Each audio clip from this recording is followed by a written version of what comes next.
Question for you. Yeah. How old were you when you became a millionaire? Excuse me? How old were you when you made your first million? I was 26. You became a millionaire at 26? Yes. What happened that year? I had been a part of a partnership where we had bought a company for $25 million and had sold it for $55 million 3 years later. Actually? Yes.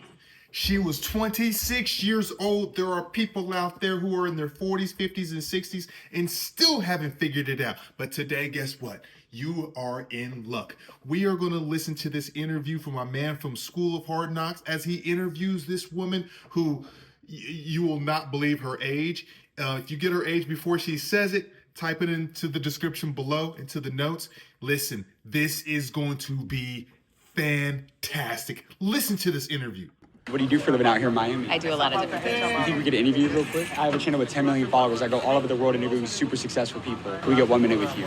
Sure. How many businesses do you own? Right now? Yeah. I have 5. 5 businesses? Yes. How long have you been a business owner? Oh my gosh, my first time I was an equity partner in a company, I was 24 years old. How old are you now? I'm 50. You're 50 years old. I am. Did you come from a lot of money? I came Now, what is an equity partner? Like, it's not this super challenging position. It is just a person with an idea. Let's just say I create an idea. I want to go into the food cart business, right? Super simple. I go buy a food cart for $12,000. Let's just say I only got 6. You can be an equity partner by giving me the other 6 while I do all the hard work and you reap all the benefits. Equity partner.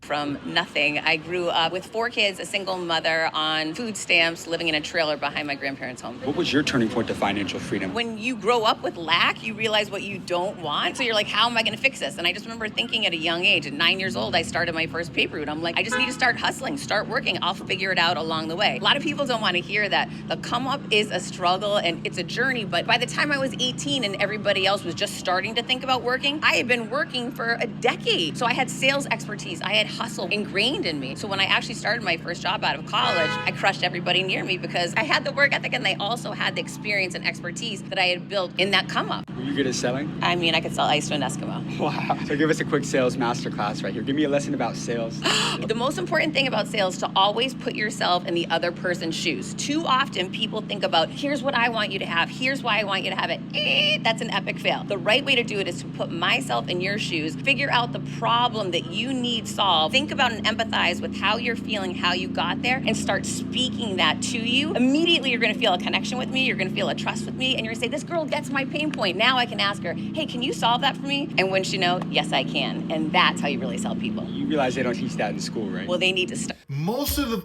the stuff they don't teach in school. They don't teach you how to become. I actually saw that there was a course on entrepreneurship. Strange enough that more people don't probably take this course, because if this teaches you the fundamentals on how to empathize, how to put yourself in the shoes of the seller, how to actually come up with ideas and find your strengths, that's the kind of course that you want. So until then, listen to this and start thinking about the things that you want to pursue. Things that you think that you're good in. Because what you think that you're good at, you may not think a lot of people need these things, but trust me, there are billions of people on this planet. And if you could just tap into just a couple of 100,000, you have made a lot of money, my friend. Start teaching it. Did you have to sacrifice a lot when you were coming up? Oh my gosh, of course. I remember in my 20s, all my friends were getting married. Everybody was having babies. I didn't take one day off from work for 4 years. Not one vacation, not one day. All my friends lived in Boston. I lived in Boston. I moved to the middle of Michigan, in the middle of nowhere, Saginaw, Michigan. Not somewhere, an ideal location people want to go. I was 24 years old. I gave up everything because I wanted to put myself on the map in regards to business, create some credibility and name for myself and some wealth. And it all worked out. When you were coming up, growing your businesses, did you have a lot of people that were hating on you or doubting you? Even my own family has, right? Like people who, it doesn't mean they have to hate on you. They might love you and they want to hold you back because they're scared of you. Understand what hate actually is. And there is, like she mentions, it's a huge misconception.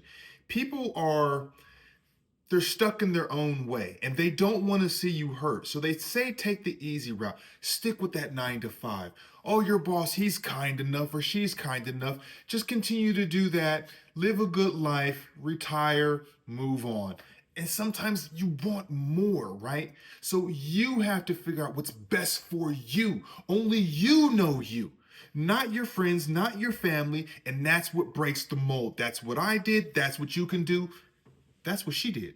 It doesn't have to be haters. I think that that's a confusing point for a lot of people. My second book is called Overcome Your Villains. It's about getting all negative people out of your life. That's key to success. But sometimes the people that are really holding you back and holding you down are the ones that love you because they're afraid for you. You have to be willing to say, I feel you, I see you, I thank you, I'm grateful for you, and I'm gonna still move forward anyway. So it's safe to say that even though they're your family or your loved ones, they may not know what's actually best for you. No one is gonna know what's best for you other than you. You've got to tune out that noise. Maybe they couldn't do it. That has nothing to do with whether you're gonna be successful or not. You got amazing advice. Oh, thank you. I'm you so so much for your happy time. to be here with you. I appreciate you. Thank you for your Are you an entrepreneur now? Have you been an entrepreneur? Have you had an idea and you haven't executed on it? And if so, what is that idea? Comment below. Like, subscribe. Till next time.